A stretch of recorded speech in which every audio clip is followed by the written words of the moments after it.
So after understanding the important news drivers on the week, that's when I'm getting to the daily time frame.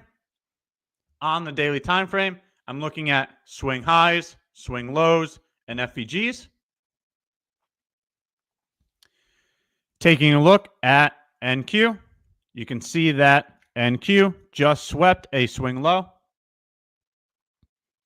While NQ swept this swing low, ES did not, right? So what is this, chat?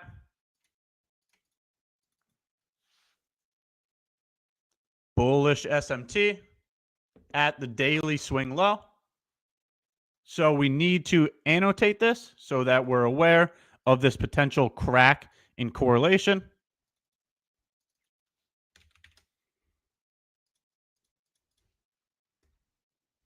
Right? Just a quick recap. I know I've talked about it hundreds of times, but for any of the new individuals, SMT, when you're analyzing bullish SMT, you're analyzing the lows. When you're analyzing bullish SMT, you're analyzing two correlated assets. Right? NQ and ES are two correlated assets. You want to analyze the same 2 points in time.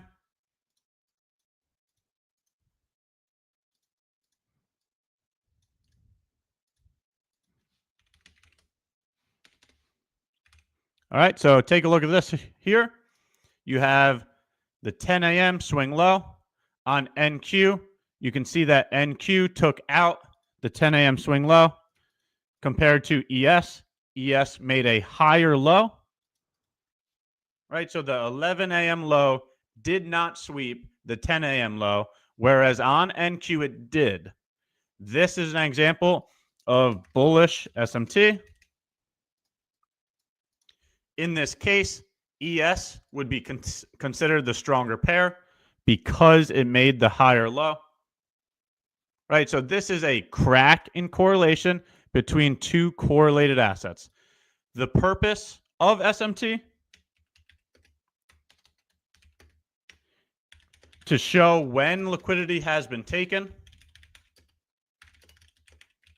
Right, so when price runs below a swing low, when price runs above a swing high, that is price grabbing liquidity. There's liquidity resting above swing highs and below swing lows.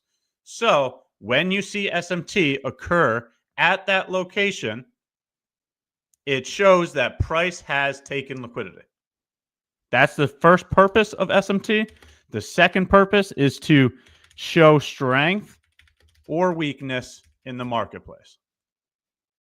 Okay, so you're analyzing strength when you're looking at the lows, and the pair that creates the higher low is the stronger pair. Vice versa, when you're analyzing weakness, you're analyzing the highs, and the pair that has a lower high is the weaker pair. Okay, so SMT serves these two purposes, and that's why we're pointing it out here. We need to see if this is bullish SMT. Okay? Let's go ahead and show another example of this real quick so that individuals can understand SMT. So take a look at all-time highs. Right, here's all-time highs on NQ. Here's all-time highs on ES. Right? ES took out all-time highs. NQ did not take out all-time highs. This shows that NQ is the weaker pair. Right? It makes complete sense that NQ was able to go below the swing low because it's the weaker pair. Right? Look at ES. ES has not gone below that swing low yet. So it makes complete sense that NQ being the weaker pair would make it below the swing low. So there's both of your examples of bullish SMT and bearish SMT. And what I'm saying is when this occurs, you should point it out because that is the market tipping its hand.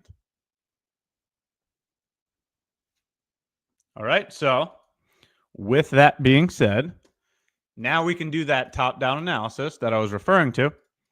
So heading into New York Open, you can see that price had already taken out a swing low on the daily time frame. So looking for a long at a swing low is a good idea.